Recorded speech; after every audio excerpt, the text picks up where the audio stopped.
Good morning mga be, ito pala yung ganap namin kahapon. So ayan na nga, sinusuot ko na nga yung roller skate ko para kasi po mag-i-skate ako papunta sa school. Kaya naman, tara, skate tayo!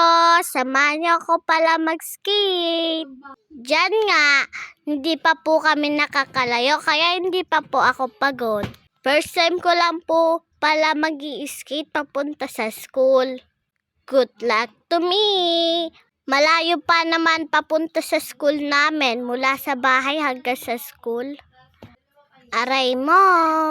Ang sarap mag-skate pag walang mga sasakyan. So ayan nga, nakita ko si kuya kaya napabili ako ng taho. For only 10 pesos, may masarap ka ng taho kay kuya. Kaya nga, bumili na kayo mga be. Kain tayo. May energy na ako sa pag-i-skate. Dahan-dahan nga po ako dyan nag-i-skate. Baka po matapon yung taho. Sayang naman.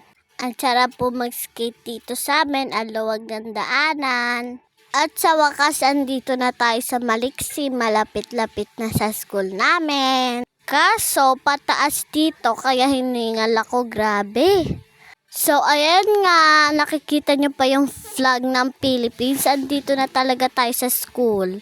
At sa wakas, nakarating din sa school. Ganun pala yung pakiramdam niya. Si ate nag-i-skate. Sobrang layo ng pinag-i-skate niya. Pero, ang saya at na-experience ko mag-skate na malayo. Dahil andito na nga tayo sa school, nagpalit na ako ng tsinelas. Palingon pala ako dyan kasi nakita ko ni ma'am na may daladalang skate. Tinitingnan nga pala ako dyan ng ibang bata habang nagpapalit ako ng tsinelas. Yan, tatago muna kita sa pink bag ko. Mamaya na kita gagamitin. Buti na lang may pink bag to. Kung wala yan, bibitbitin ko talaga yan. Okay, let's go. Samahan niyo ko. Day 1 of Brigada. Titignan ko pala kung anong section ko at sino teacher ko. At nakita ko yung section ko. Kaklase ko yung friend ko. Kaya excited ako pumasok. At andito na nga tayo sa room ko. Nagpalinis pa nga ako dyan. Ang sipag ko mga besh, oh. Tapos na napunta ni mama yung room ng kapatid ko, yung grade 2. Kaya naman, nandito na ako sa room ko, linis-linis.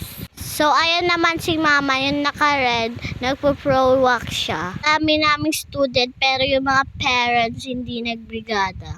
3 lang sila doon. Ayan na nga, nagutom kami ni mama, kaya nagmerienda muna kami bago kami umuwi. Karyoka nga pala yan ginakain ko, guys. Ang rate ko dyan ay 8 out of 10 kasi masarap naman siya pero matigas. Ang sakit niya sa ngipin. Pauwi na nga lang, nagpataan pa dyan kasi mukha siyang sa ibang bansang flower. Guys, so ano kayang tawag dyan sa flowers na yan? Napabili nga ako dyan ng ipit kasi ang mura lang, 10 pesos. So, yung lang guys, follow me!